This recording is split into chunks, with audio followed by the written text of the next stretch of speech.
Right then folk, welcome back to another video beer review. Today we'll be coming out of Puhaste.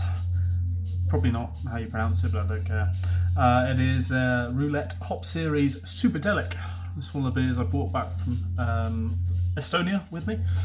So yeah, picked this up from the little bottle shop they have. There's a bar really, isn't it? It's a bar in Tallinn. And yeah, went there for the first night with Jimmy, and then I picked a few cans up when I was on my way out on like the Friday or something. So yeah, Roulette Hop Series Superdelic. I love Superdelic hops, so this is gonna be fantastic. Roulette is a special series showcasing new and experimental hop varieties.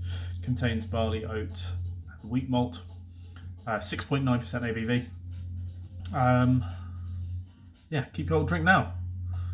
That's before 21st of November 2025. I'm going to enjoy this. I've got a bit of a cold at the minute, so I'm just like, it's post-hog cold. Always seem to return from a rave with a mild illness of some form. But you know, such is life nowadays it's the modern world. So anyway, thankfully I can smell and taste everything absolutely fine.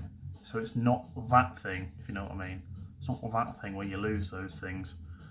Thank fuck. But yeah, it smells, I'd say relatively dank, like quite juicy, piney, bit of grapefruit, a bit of like an earthiness to it as well. On the nose, it's not quite how I remember Superdelic, but it has been a good while since I've had something that's been heavily hopped with Superdelic, or single hopped at least with Superdelic. I'm not sure if it is just single hopped with Superdelic, but it doesn't say that, but I'm guessing as they're showcasing it, it is just single hopped Superdelic. So yeah, let's dive in. Cheers!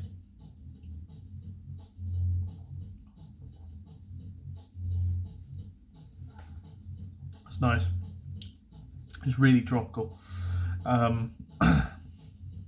Yeah, like passion fruit, melon, like honeydew melon, like almost overripe honeydew melon.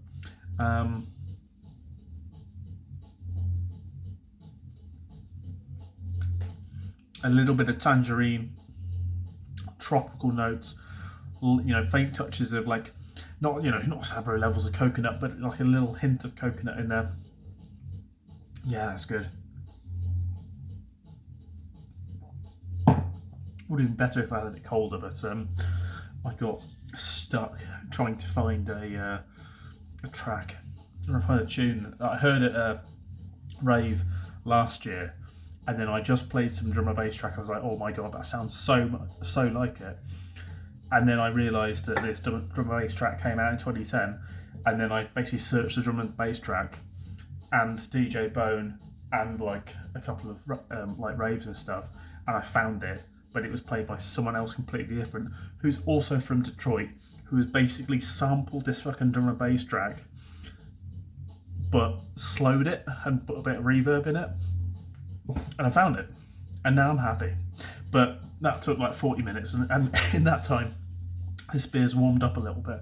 But it's not like it's, you know, warm, so it's still tasting fantastic. And I must say as well, I love Puhaste for the 330s, and these were so well priced as well. That's the big thing I think with 440s, and heavily hopped 440s in the UK especially, is that the price of them is going up and up and up and up. And I remember, you know, we are talking some years ago now, like 2016, 2017, going to places like Beer Gonzo and picking up Magic Rock cans for like £1.70. That is a very different time, and it's a different beer as well. But you were, you know, kind of getting high quality stuff like that for like £1.70 now back then. No chance nowadays. Obviously, everything has increased in price a lot, but I would expect that kind of quality of beer back then to be able to pick up a can of that, for like $3.50 nowadays. In fact, I wouldn't necessarily say it's double to such. Anyway, can of worms I was about to open there with the conversation, but I just think that these were so well priced. They were like €4, €3.50, €4 sort of thing, and also from one of the other breweries I bought beers from, it was like $2.90 for a $3.30, and it was ridiculously good craft beer. And that's the benefit of a $3.30 as opposed to a $4.40, where the price is going to be, I suppose, 25% more really. And then obviously you are getting 25% more drink, but ultimately more variety. And variety, as Adam says, is the spice of life. But like I said back to him, I've had water once, and I keep cracking drinking it. Anyway, let's finish up on that one. Really nice. Roulette series, Superdelic, Puhaste. Pretty damn solid. I think it was obviously at the brewery, at the tap room. I have had a lot of pails and stuff in them, but before going out to Estonia, I hadn't really had a pale. I'd literally just had impies and barley wines and that sort of thing. And don't you worry, I've got plenty in the fridge of them as well. Anyway, see you next one. Cheers.